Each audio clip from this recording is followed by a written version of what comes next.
आज वर्ष का पहला सूर्य ग्रहण लगने वाला है। इस बार सूर्य ग्रहण कुछ कुछ स्थानों पर दिखाई दे रहा है। सूर्य ग्रहण आकाश में होने वाली एक खगोलीय घटना है, लेकिन इसका सीधा प्रभाव पृथ्वीवासियों पर पड़ता है। हम सब ये तो जानते हैं, जब सूर्य पृथ्वी के बीच अंदर आ जाता है तो सूर्य ग्रहण होता है। इस वैज्ञानिक कारण के बारे में हम सब जानते हैं, लेकिन क्या हमारे पुराणों और शास्त्रों में इस विषय में कोई सूचना दी गई है? इसका उत्तर है जी हाँ। हमारे ऋषि मुनि सूर्य ग्रहण और चंद्र ग्रहण के विषय में बहुत पहले से जानते थे। इससे जुड़ी एक सुंदर कथा भी हमारे शास्त्रों में पाई जाती है।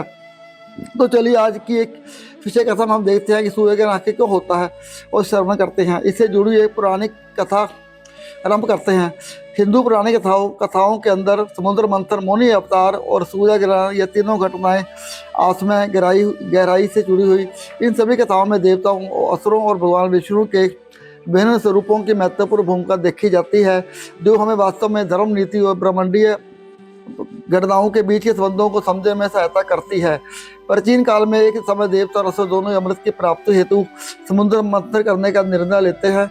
मंदराचल पर्वत को मथरी बनाया जाता है और वासु नाग को रस्सी, और इस प्रकार क्षीर सागर का मंथन आरंभ होता है।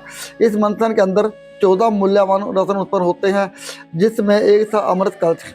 आखिर अमृत की प्राप्ति हेतु ये समुद्र मंथन किया गया था। जब अमृत की प्राप्ति हो जाती है तो इसे प्राप्त करने के लिए देवता और असुरों के बीच में विवाद उत्पन्न हो जाता है।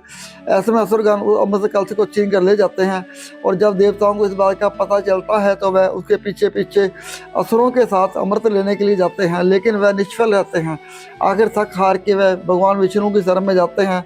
देवताओं और असुरों के बीच में उत्पन्न हुए अमृत से जुड़े हुए इस विवाद को सुलझाने के लिए भगवान विष्णु एक द्वितीय और अत्यंत सुंदर स्त्री का स्वरूप धारण करते हैं, जिसे हम मौनी अवतार के रूप में जानते हैं। मौनी या सुंदर मोह के रूप से प्रभावित होकर सभी असुरगण अमृत के वितरण का कार्यभार मौनी को सौंप देते हैं। और जैसा कि हम जानते हैं, भगवान विष्णु अत्यंत चतुर हैं। मौनी मूर्ति और अपनी चतुराई द्वारा अमृत को केवल देवताओं में ही वितरित करती है, जिससे कि वे अमर हो जाएं और असुर अमृत से वंचित रह जाएं।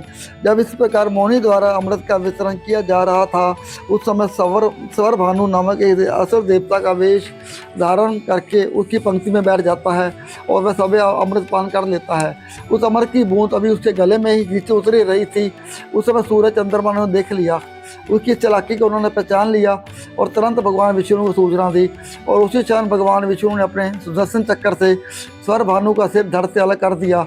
हालांकि उसने अमृत का सेवन किया था और इसलिए उसके सिर और धड़ दोनों ही भले ही अलग हो गए, लेकिन वह दोनों अमर हो जाते हैं। उसका सिर बना रहा राहु और धड़ बना केतु। ब्रह्मांडीय अवस्था में राहु और केतु को छाया ग्रहों के रूप में स्थान प्राप्त होता है। राहु, जो कि अब एक छाया ग्रह है, सूर्य चंद्रमा से अपनी पहचान उजागर करने का प्रतिशोध लेने की इच्छा रखता है, क्योंकि सूर्य चंद्रमा ने भगवान विष्णु को स्वर भानु के विषय बता दिया था।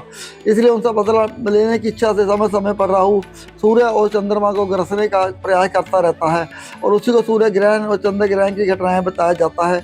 जब राहु सूर्य को ग्रसता है तो वह सूर्य ग्रहण बनता है, और जब वह चंद्रमा को ग्रस लेता है तो वह चंद्र ग्रहण हो जाता है।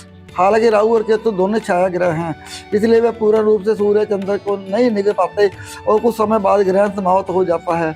और हमारे आध्यात्मिक दृष्टिकोण के अनुसार सूर्य ग्रहण और चंद्र ग्रहण की घटनाओं के पीछे यही पुरानी कथा छिपी हुई है। हमारे पुराणों में इन कथाओं से हमें धार्मिक और नैतिक दोनों शिक्षाएं मिलती हैं। वह भले ही हमारी खगोलीय घटनाओं को दर्शाती है, लेकिन हमारे जीवन में महत्वपूर्ण ज्ञान भी प्रदान करती है। वास्तव में सूर्य चंद्र ग्रहण को राहु केतु के साथ जोड़ना, ये हमारे पूर्वजों की, ऋषि मुनियों की खगोलीय ज्ञान और कल्पनाशीलता को दर्शाता है। इन कथाओं से हम ये भी सीख सकते हैं कि छल और कपट का परिणाम नकारात्मकता ही होता है। सत्य और धर्म के अंत में सदैव विजय होती है। और यही सूर्य ग्रहण से जुड़ी हुई महत्वपूर्ण पुरानी कथा। जैसा कि आपसे जानते हैं, इस बार मध्य मार्ग का सूर्य ग्रहण लग रहा है और यह ग्रहण कुछ स्थानों पर दिखाई देगा। इस बार का सूर्य ग्रहण भारत में नहीं दिखाई दे रहा है, लेकिन हमारे कुछ श्रोता जो हमारे वीडियो को देखते हैं, सुनते हैं, और जो समय Canada, Spain, Ireland, France, United kingdom, Denmark, Germany, Norway, Finland और रशिया से हैं, उन सभी स्थानों के लिए ये जानना आवश्यक है कि उनके स्थान पर यह सूर्य ग्रहण लगने वाला है, और इसलिए उन्हें कुछ सावधानियां भी बरतनी चाहिए।